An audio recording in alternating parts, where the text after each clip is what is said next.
그날의 햇살은 유난히 따스했던 것 같습니다.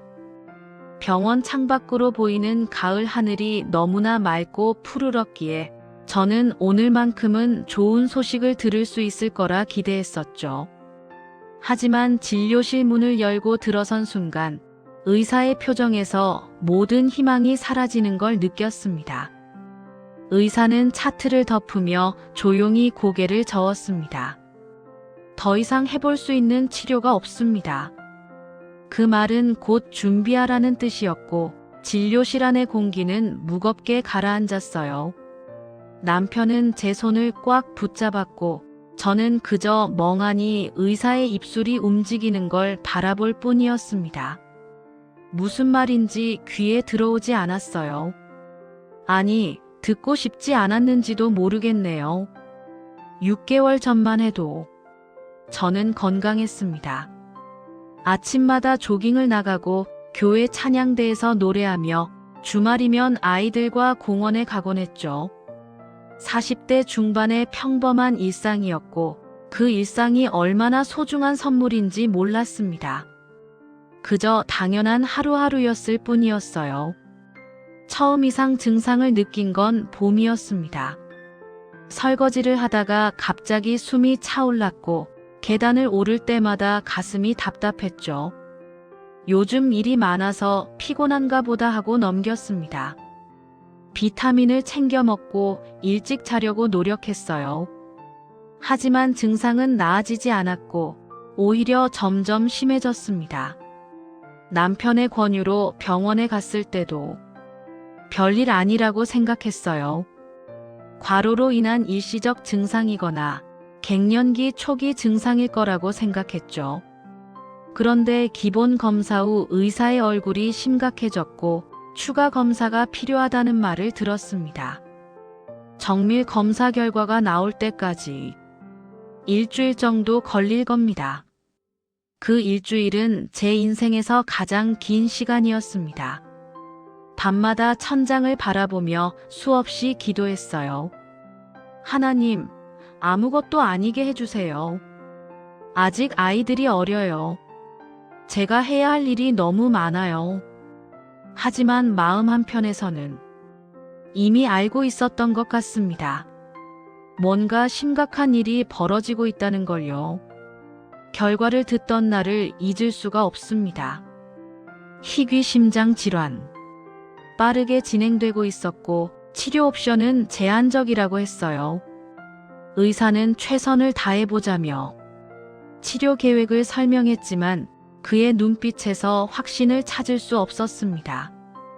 처음 몇 달은 희망을 품고 버텼습니다. 약물 치료를 받으며 부작용과 싸웠고 정기적인 검사를 받으러 병원으로 갔죠. 교회 성도들이 찾아와 기도해 주었고 목사님은 하나님이 치유하실 거예요. 라고 말씀하셨습니다. 저도 믿고 싶었어요. 아니, 믿어야만 했습니다. 하지만 몸은 점점 더 약해졌습니다. 찬양대에서 노래하는 것도 아이들과 공원에 가는 것도 불가능해졌어요. 걷는 것조차 힘들어져서 휠체어에 의지하게 되었습니다. 병실에 누워있는 시간이 길어질수록 믿음도 함께 흔들렸습니다. 왜 하나님은 응답하지 않으시는 걸까? 밤마다 이 질문이 저를 괴롭혔어요. 저는 열심히 믿었고 교회를 섬겼으며 11조도 빠짐없이 드렸습니다. 그런데 왜 이런 일이 제게 일어나는 걸까요? 어느 날은 찾아온 집사님께 솔직하게 말했습니다. 기도해도 소용없는 것 같아요. 하나님이 제 기도를 듣고 계신지 모르겠어요. 집사님은 제 손을 잡고 함께 울어주셨어요. 위로의 말 대신 그저 함께 울어주신 게 그날따라 더 위로가 되었습니다. 의사는 새로운 치료법을 시도했습니다. 부작용이 심한 약물이었지만 마지막 희망이라고 했어요. 이 치료가 효과가 없으면 의사는 말끝을 흐렸고 저는 그 뒤에 어떤 말이 숨어 있는지 알고 있었습니다. 3주간의 치료는 지옥 같았습니다. 구토가 멈추지 않았고 머리카락이 빠지기 시작했어요. 거울을 볼 때마다 낯선 사람이 저를 바라보는 것 같았습니다. 이게 정말 나인가 싶었죠. 활기차게 찬양하던 내가, 아이들을 안고 웃던 내가 이렇게 초라하게 병상에 누워있다니. 아이들이 면회 올 때마다 가슴이 찢어지는 것 같았습니다. 12살 큰아이는 씩씩한 척했지만 눈가가 붉게 부어 있었어요. 9살 작은아이는 제 침대 곁에 앉아 그림책을 읽어주곤 했습니다. 엄마, 이 이야기 좋아하시죠? 아이의 맑은 목소리를 들으며 저는 속으로 울었어요. 아이들에게 이런 기억을 남겨주고 싶지 않았습니다. 남편은 매일 병원에 왔습니다. 회사 일을 마치고 아이들 저녁을 챙기고 병원으로 달려와 제 곁에 앉아 있었죠. 어떤 날은 지쳐서 의자에 앉은 채 잠들기도 했어요. 그런 남편을 바라보며 미안함과 고마움이 뒤섞였습니다. 이 사람과 더 오래 함께하고 싶었어요. 아이들이 자라는 모습을 함께 보고 싶었고 늙어가며 손주들을 돌보고 싶었습니다. 3주 후 검사 결과는 참담했습니다. 치료 효과가 전혀 없었고 오히려 상태는 더 악화되었어요.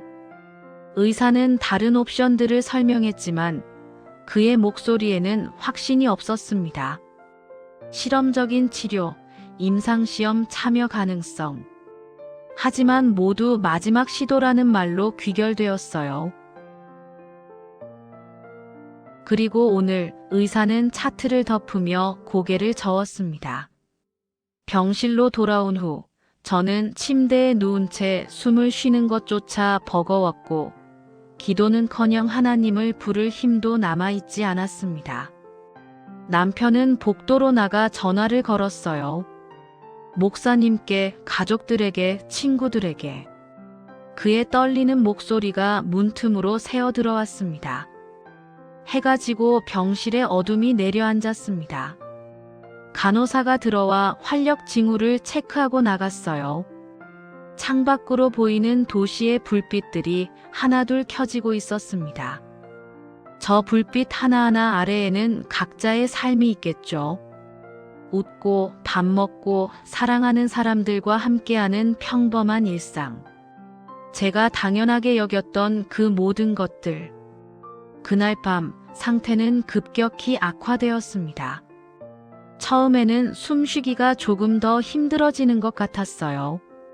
그런데 점점 가슴이 답답해지고 산소 포화도가 떨어지기 시작했습니다. 경보음이 울리고 의료진이 분주히 움직였지만 의사의 얼굴에는 더 이상 희망이 보이지 않았습니다. 심장 기능이 급격히 저하되고 있습니다. 응급 조치를 취하겠습니다.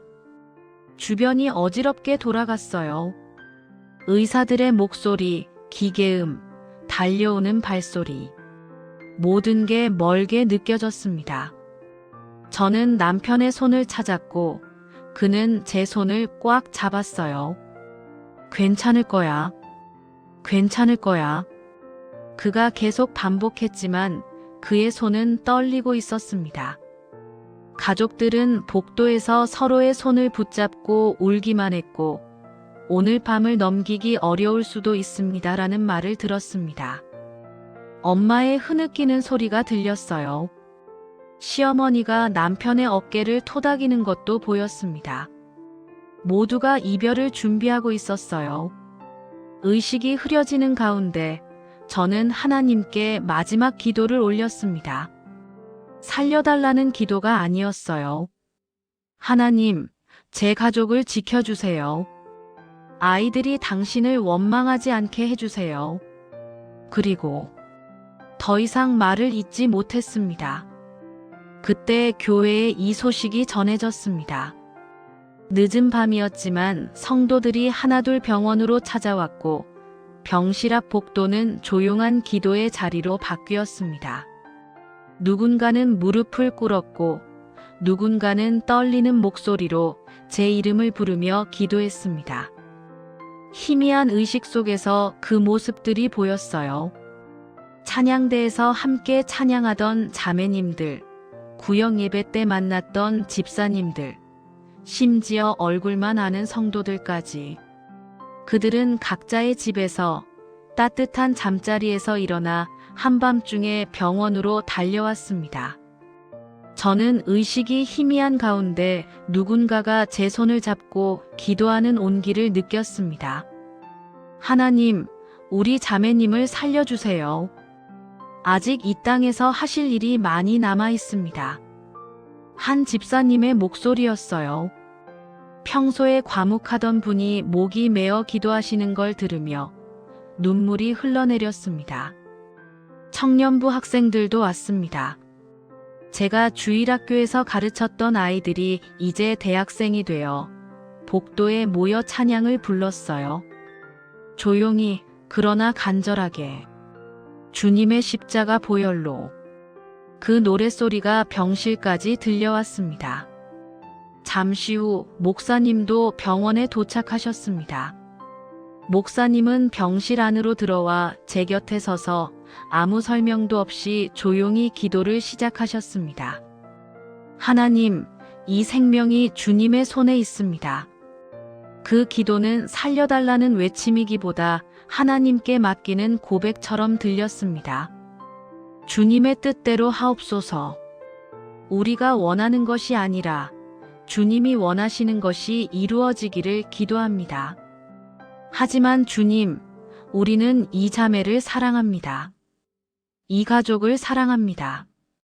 목사님의 기도는 길지 않았어요. 하지만 그 안에는 깊은 신뢰가 담겨 있었습니다. 하나님을 향한 절대적인 신뢰. 그 순간 저도 깨달았습니다. 제가 지금까지 구했던 건 치유가 아니라 제 뜻대로 되는 것이었다는 걸요. 복도에서는 기도가 계속되었습니다. 어떤 이는 눈물로, 어떤 이는 찬양으로, 어떤 이는 침묵 속에서 하나님께 나아갔어요. 그들은 번갈아가며 기도했고 밤새도록 그 자리를 지켰습니다. 간호사들도 이런 광경은 처음이라며 놀라워했어요. 시간이 흐르는지도 몰랐습니다. 저는 그저 그 기도의 손길들, 그 중보의 눈물들 안에서 떠 있는 것 같았어요. 혼자가 아니었습니다. 외롭지 않았습니다. 이렇게 많은 사람이 저를 위해 기도하고 있다는 게 믿기지 않았어요. 교회 장로님은 시편을 읽으셨습니다. 여호와는 나의 목자시니 내게 부족함이 없으리로다. 그 익숙한 구절이 새롭게 들렸어요. 내가 사망의 음침한 골짜기로 다닐지라도 해를 두려워하지 않을 것은 주께서 나와 함께 하심이라. 새벽이 가까워올 무렵 놀라운 변화가 일어났습니다. 처음에는 아무도 눈치채지 못했어요. 하지만 모니터를 주시하던 간호사가 뭔가 이상함을 느끼고 의사를 불렀습니다. 위험 수치가 갑자기 안정되기 시작했고 의료진은 여러 번 기계를 확인하며 서로를 바라보았습니다. 이게 무슨 일이죠? 당직 의사가 차트를 들여다보며 물었어요. 분명히 1시간 전만 해도 수치들이 조금씩 나아지기 시작했습니다. 산소 포화도가 올라가고 심박수가 안정되었어요. 경보음이 멈췄고 병실에 고요가 찾아왔습니다. 그 고요 속에서 복도의 기도 소리만이 계속 들렸어요. 며칠 전 분명히 고개를 저었던 그 의사가 아침에 와서 이건 의학적으로 설명하기 어렵습니다라고 말했습니다. 그는 밤새 일어난 일을 믿을 수 없다는 표정이었어요. 간밤에 어떤 응급 조치를 취했습니까? 그가 간호사에게 물었지만 특별한 조치는 없었습니다. 그저 기도만 있었을 뿐이었어요. 의사는 여러 검사를 지시했습니다. 혹시 기계 오류가 아닐까, 일시적인 현상이 아닐까 확인하고 싶었던 거죠. 하지만 검사 결과는 동일했어요. 분명히 호전되고 있었습니다. 기적이라고 밖에 설명할 수 없네요.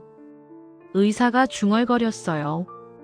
오랜 의사 생활하면서 이런 경우는 처음입니다.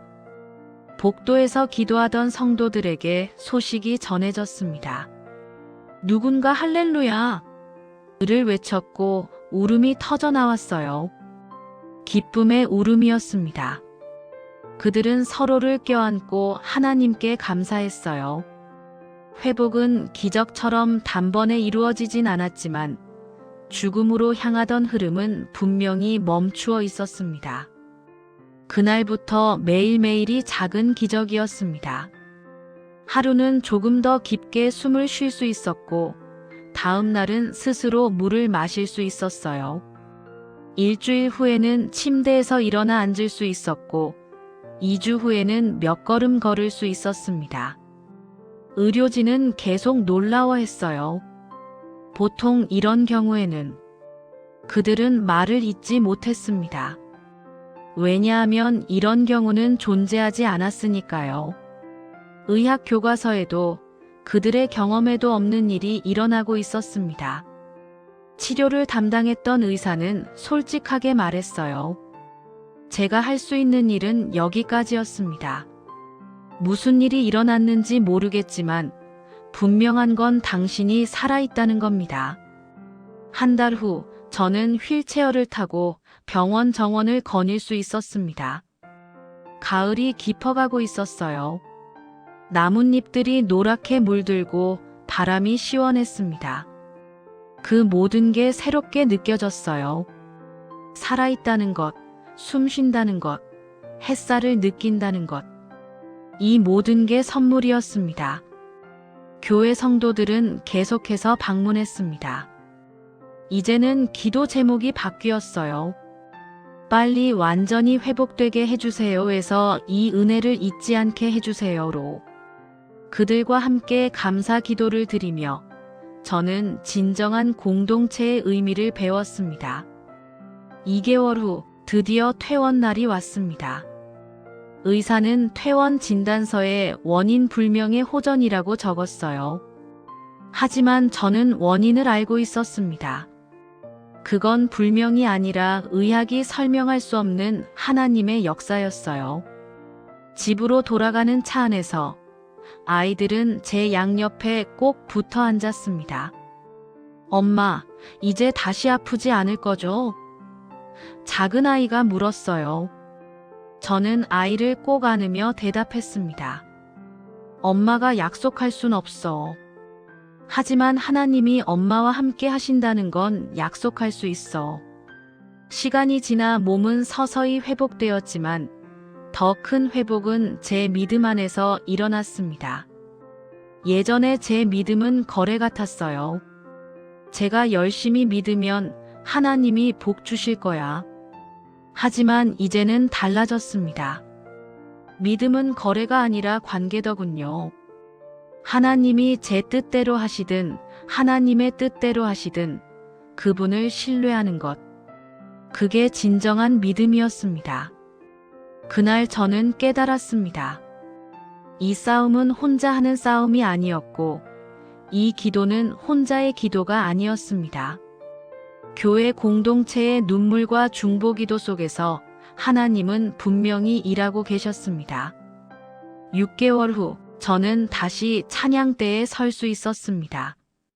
목소리는 예전만큼 크지 않았고 오래 서 있으면 힘들었어요. 하지만 찬양할 수 있다는 것 자체가 기적이었습니다. 첫 찬양 연습 때 저는 노래를 부르다가 울고 말았어요. 은혜 아니면 가사를 읽는데 눈물이 멈추지 않았습니다. 이제 1년이 지났습니다. 정기 검진을 받으러 병원에 갈 때마다 의사는 고개를 가로젓습니다. 예전처럼 절망적으로가 아니라 믿을 수 없다는 듯이요. 당신의 심장이 이렇게까지 회복될 줄은 정말 몰랐습니다. 저는 이제 간증을 하러 다닙니다. 다른 교회, 기도 모임, 때로는 병원의 가족 대기실에서 저처럼 절망 속에 있는 사람들에게 제 이야기를 들려줘요. 의사가 고개를 저었을 때 하나님은 일하고 계셨습니다. 어떤 이들은 비슷한 기적을 경험합니다. 어떤 이들은 치유를 받지 못하고 하늘로 갑니다. 그 차이를 저는 설명할 수 없어요. 왜 저는 살았고 다른 이는 가야 했는지. 하지만 확실한 건 어떤 경우든 하나님은 일하고 계셨다는 것입니다. 치유를 통해서든 영원한 안식을 통해서든. 의사가 고개를 저었을 때 사람의 손은 끝났다고 말했지만 하나님의 역사는 그 자리에서 시작되고 있었습니다. 지금 이 글을 쓰는 순간에도 저는 감사하고 있습니다. 살아있음에, 사랑하는 사람들과 함께할 수 있음에, 그리고 하나님의 은혜를 전할 수 있음에, 이 모든 날들이 덤으로 주어진 선물 같아요. 가끔 힘든 날도 있습니다. 몸이 예전 같지 않고 쉽게 피곤해져요. 하지만 그럴 때마다 그날 밤을 떠올립니다. 복도에서 기도하던 성도들, 제 손을 잡아주던 그 온기, 그리고 어둠 속에서도 포기하지 않으셨던 하나님. 아이들은 이제 더 컸습니다. 큰아이는 중학생이 되었고 작은 아이는 초등학교 고학년이 되었어요. 때때로 아이들은 그때 일을 떠올립니다. 엄마가 병원에 있을 때 정말 무서웠어요. 저는 아이들을 안으며 말해줍니다. 그때 엄마도 무서웠어. 하지만 우리는 혼자가 아니었어. 남편과 저는 이제 매일 밤 함께 기도합니다. 예전에는 형식적으로 했던 기도가 이제는 진짜 대화가 되었어요. 하나님께 감사하고 고민을 나누고 우리 가족과 다른 이들을 위해 중보합니다. 교회에서의 제 역할도 바뀌었습니다. 이제 저는 병원 신방팀에서 섬기고 있어요. 아픈 사람들을 찾아가 기도하고 제 이야기를 들려줍니다. 그들의 손을 잡고 당신은 혼자가 아니에요 라고 말해줄 수 있어요. 그게 제가 받은 은혜를 나누는 방법입니다. 의사가 고개를 저었던 그날, 저는 끝이라고 생각했습니다. 하지만 그건 끝이 아니라 새로운 시작이었어요. 진짜 믿음을 배우는 시작, 진짜 공동체를 경험하는 시작, 그리고 하나님의 살아계심을 온전히 아는 시작. 지금도 어딘가에서 누군가는 절망하고 있을 거예요.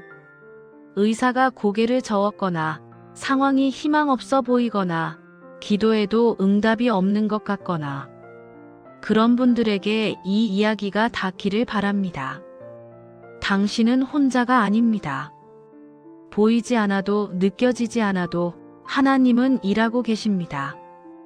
때로는 우리가 원하는 방식이 아닐 수도 있어요. 하지만 그분은 결코 당신을 버리지 않으십니다. 그날 밤 병원 복도에서 기도하던 성도들처럼 지금도 누군가 당신을 위해 기도하고 있을 거예요. 보이지 않는 중보의 손길들이 당신을 떠받치고 있습니다. 그리고 무엇보다 하나님의 손이 당신을 붙들고 계십니다. 의사가 고개를 저을 때, 사람은 할 수 없다고 말할 때, 바로 그때가 하나님이 일하시는 순간입니다. 포기하지 마세요. 끝이 아닙니다. 당신의 이야기는 아직 끝나지 않았어요. 저는 오늘도 살아있습니다. 숨쉬고 웃고 사랑하고 하나님을 찬양합니다. 이 모든 것이 기적입니다. 그리고 당신의 삶도 기적이 될 수 있어요. 하나님은 지금도 일하고 계십니다. 오늘 이 작은 간증이 누군가의 마음에 잠시라도 위로가 되었고 지친 영혼의 한 줄기 은혜가 되었다면 이 이야기를 혼자만 간직하지 마시고 당신의 곁에 있는 분들과 함께 나누어 주세요.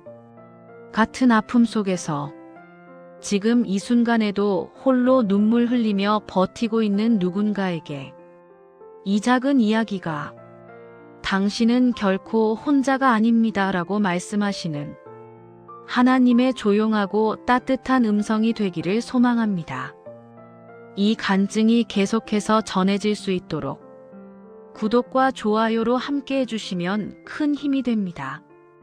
여러분의 작은 참여가 또 다른 생명을 살리고 또 다른 기도의 불씨가 될 수 있습니다. 끝까지 함께 해주셔서 진심으로 감사합니다. 하나님께서 여러분의 삶 속에서도 지금 이 순간 여전히 일하고 계십니다.